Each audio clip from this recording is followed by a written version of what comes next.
শেখ রেহানা হাসিনারে বলে তুমি 18 কোটি মানুষের খাওয়াইতে পারো, 10-12 লক্ষ রোহিঙ্গারে খাওয়াইলে অসুবিধা কি?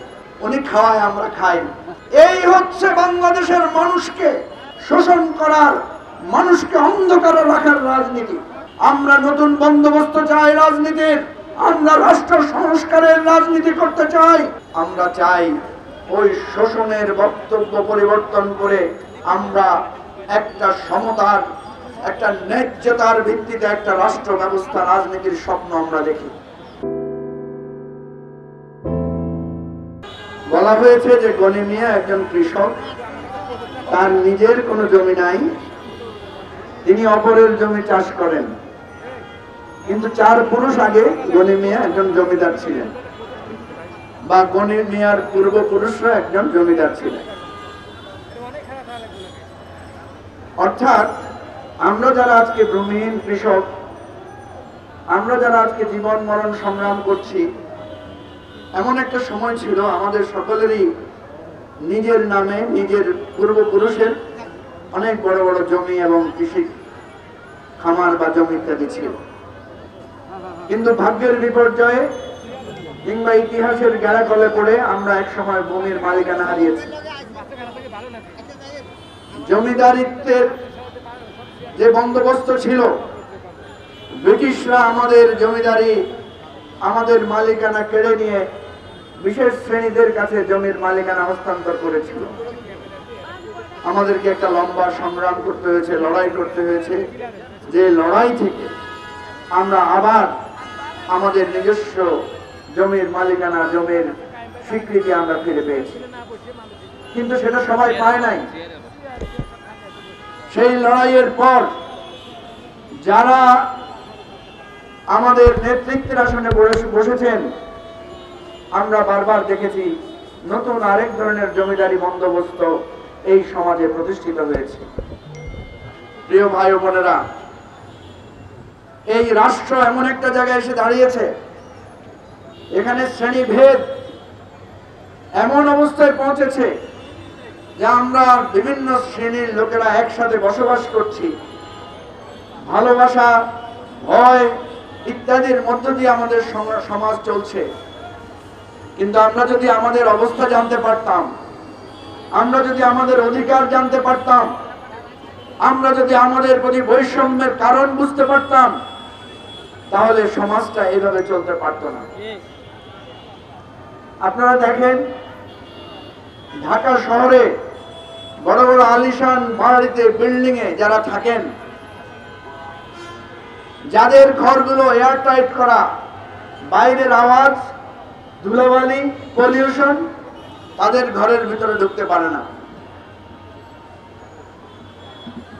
আমরা যারা সারাদিন রাস্তায় ঘুরে বেড়াই, বা যারা ফুটপাতে ঘুমায় কিংবা বস্তিতে বসবাস করে, এই যে গাড়ির ধোঁয়া, এই যে পলিউশন, এই যে রোদ বৃষ্টির নানা রকমের আমাদের উপরে যে কষ্ট, সেই সব কষ্ট আমরা ভোগ করি, আমরা রাস্তার মানুষেরা ভোগ করি। কিন্তু যেই লোকটা গাড়ি চালিয়ে আমাদের পাশ দিয়ে চলে যায়, তার গাড়ির ধোঁয়াটা আমরা ইনহেল করি, আমরা শ্বাস দিয়ে গ্রহণ করি, কিন্তু এই গাড়ির ধোঁয়া তার শ্বাস দিয়ে ঢুকে না। প্রিয় ভাই বন্ধুগণ, তাহলে আমরা যারা বঞ্চিত সমাজ, আমরা যারা শোষিত শ্রেণী, এই শোষিত শ্রেণীরা যদি একদিন ঐক্যবদ্ধ হয়ে বলে যে আপনি গাড়ির জানালা বন্ধ করতে পারবেন না, জানালা খুলে চলতে হবে। আমরা যদি বলি আমরা যেভাবে কষ্টের মধ্যে থাকি, আপনাদেরকেও বাড়ির জানালা দরজা খুলে আমাদের মতো এই পরিবেশের দূষণ ভোগ করতে হবে, তাহলে কি তারা কি দরজা জানালা বন্ধ করে এরকম জীবন যাপন করতে পারবে? পারবে না। যদি আমরা ঐক্যবদ্ধ হই, যদি শোষিত শ্রেণী এক কাতারে এসে দাঁড়ায়, বিশ্বাস করেন ওই পুঁজিপতি শ্রেণীরা তাদের আনন্দ আয়েশের জীবন আর কাটাতে পারবে না। কিন্তু আমরা সেটা করি না। কেন করি না? আমাদের জ্ঞান, আমাদের বিবেক, আমাদের মনুষ্যত্ব সেটা আমাদেরকে বাধা দেয়। আপনারা কি জানেন বাংলাদেশের বাজেটে প্রতি বছর কত টাকা বরাদ্দ করা হয়? দেখবেন আমাদের বরাদ্দ হচ্ছে 7 লক্ষ কোটি টাকা। আমাদের মানুষ হচ্ছে 18 কোটি। এই 18 কোটিকে যদি আপনি 7 লক্ষ কোটিকে ভাগ দেন, তাইলে দেখবেন প্রত্যেক মানুষের মাথা পিছু বরাদ্দ হচ্ছে প্রায় 38,000 টাকা, প্রায় 40,000 টাকা। তার মানে হচ্ছে আমরা এখানে যারা বসে আছি, গাড়িতে যারা বসে আছে, আশেপাশে যারা আছে, প্রত্যেকটা মানুষের পিছনে এই রাষ্ট্রের বরাদ্দ হচ্ছে 40,000 টাকা। এটা কি আপনারা জানেন? জানেন না। না জানার কারণে আপনি যখন দেখেন, এই যে বিআরটিসি বাস দেখছেন না, এই বাসের পেছনে আপনার 40,000 টাকার একটা অংশ আছে। এই যে মাথার উপরে রেল দেখছেন না, এখানেও আপনার টাকা আছে। আপনার 40,000 টাকার একটা অংশ এখানে ব্যয় করা হয়েছে, কিন্তু আপনারা সেটা জানি না।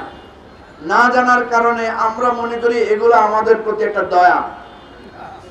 দেখেন না, শেখ হাসিনা বক্তৃতা বলতো যে আমি 18,000 মানুষকে খাওয়াই। শেখ রেহানা হাসিনারে বলে তুমি 18 কোটি মানুষকে খাওয়াইতে পারো, আর 10-12 লক্ষ রোহিঙ্গারে খাওয়াইলে অসুবিধা কি? উনি খাওয়ায়, আমরা খাই। এই হচ্ছে বাংলাদেশের মানুষকে শোষণ করার, মানুষকে অন্ধকারে রাখার রাজনীতি। এখানে আমরা 5-6টা দলের লোকেরা আছি। আমরা এখানে কেন এসেছি? কারণ আমাদের বক্তব্য, আমাদের কথা প্রায় একই রকম। আমাদের মধ্যে একটা মিল আছে। আমরা নতুন বন্দোবস্ত চাই রাজনীতির, আমরা রাষ্ট্র সংস্কারের রাজনীতি করতে চাই। আমরা চাই ওই শোষণের বক্তব্য পরিবর্তন করে আমরা একটা সমতার, একটা ন্যায্যতার ভিত্তিতে একটা রাষ্ট্র ব্যবস্থা, রাজনীতির স্বপ্ন আমরা দেখি। এখন আমাদের কণ্ঠ আপনারা ছোট হয়তো দেখছেন, যে এই রাজনীতির আওয়াজ আমরা বুলন্দ করছি। আপনারা যদি এই কথাগুলোকে বুঝতে পারেন, এই কথাগুলোকে যদি ছড়াতে পারেন, তাহলে বিশ্বাস করেন বাংলাদেশ বদলে যাবে। বাংলাদেশ আর এই অভাব অনটনের বাংলাদেশে থাকবে না। আমি আরেকটা কথা বলি আপনাদেরকে, আমরা রাজনৈতিক দলগুলো একজন এক এক মত নিয়ে আছি, এক এক চিন্তা নিয়ে আছি, এক এক ফিলোসফি, দর্শন নিয়ে আমরা কাজ করছি। কিন্তু যেই লোকটার ঘরে খাবার নাই, যেই লোকটার সন্তান অসুস্থ, যে মা তার সন্তানকে স্কুলে ভর্তি করাতে পারছে না, যেই শ্রমিক তার বাচ্চার দুধের খরচ জোগাতে পারে না, যেই মানুষটা জীবন সংগ্রাম করছে ফুটপাতে দাঁড়িয়ে, যার মা নাই, বাবা নাই, ঘর নাই, সংসার নাই, যার এক বেলা দুমুঠো খাবারের অন্য সংস্থান নাই, তাকে যদি যাই আর জিজ্ঞাসা করেন ভাই শেখ হাসিনা ভালো না খালেদা জিয়া ভালো, সে কি বলবে? তাকে যদি আপনি জিজ্ঞাসা করেন ইসলাম ভালো না সমাজতন্ত্র ভালো, সে বলবে আমার দুমুঠো ভাত নাই, আমি জানি না কোনটা ভালো। সে বলবে আমি শেখ হাসিনা বুঝি না, খালেদা জিয়া বুঝি না, আমি বুঝি আমার সন্তানের স্কুলের ভর্তির টাকা কোথায়। সে জানে না বিএনপি ভালো না আওয়ামী লীগ ভালো। সে শুধু একটা কথাই জানে, এই রাষ্ট্রের কাছে আমার এক খণ্ড জমির দরকার, এই রাষ্ট্রের কাছে আমার একটা ঠিকানা দরকার, এই রাষ্ট্রের কাছে আমার একটা ছায়া দরকার, একটা আশ্রয় দরকার। বাংলাদেশের কোন রাজনৈতিক দল আমরা এখনো মানুষের একটা আশ্রয়ের ব্যবস্থা করতে পারি না। সুতরাং আমার প্রিয় ভূমিহীন কৃষক ভাই ও বোনেরা, আজকে শুধু নিজের কথা ভাবলে হবে না, আজকে এই পুরো রাষ্ট্র ব্যবস্থাকে নিয়ে ভাবতে হবে। আমরা এমন একটা রাষ্ট্র চাই, যেই রাষ্ট্রে প্রত্যেক নাগরিকের একটা ঠিকানা, একটা আশ্রয়স্থল থাকতে হবে। আমরা এমন একটা রাষ্ট্র প্রতিষ্ঠার স্বপ্ন দেখি, যেই রাষ্ট্রের প্রত্যেক নাগরিকের চিকিৎসা, শিক্ষা এবং তার জীবন জীবিকার একটা নিশ্চয়তা থাকতে হবে। সুতরাং আসুন, আমাদের নানা দল আছে, মত আছে, পন্থা আছে, মতবাদ আছে, মতাদর্শ আছে, তারও ঊর্ধ্বে উঠে নাগরিকের অধিকার এবং একটা রাষ্ট্র সংস্কারের স্বপ্ন নিয়ে আমরা কখনো কখনো ঐক্যবদ্ধ হয়ে একতাবদ্ধ হয়ে আমাদেরকে সংগ্রাম করতে হবে, আমাদের লড়াই চালাতে হবে। আমি এখান থেকে দাঁড়িয়ে আমার দলের পক্ষ থেকে আপনাদের যে আন্দোলন এবং যে দাবি, সেই দাবির প্রতি পূর্ণ একাত্মতা ঘোষণা করছি।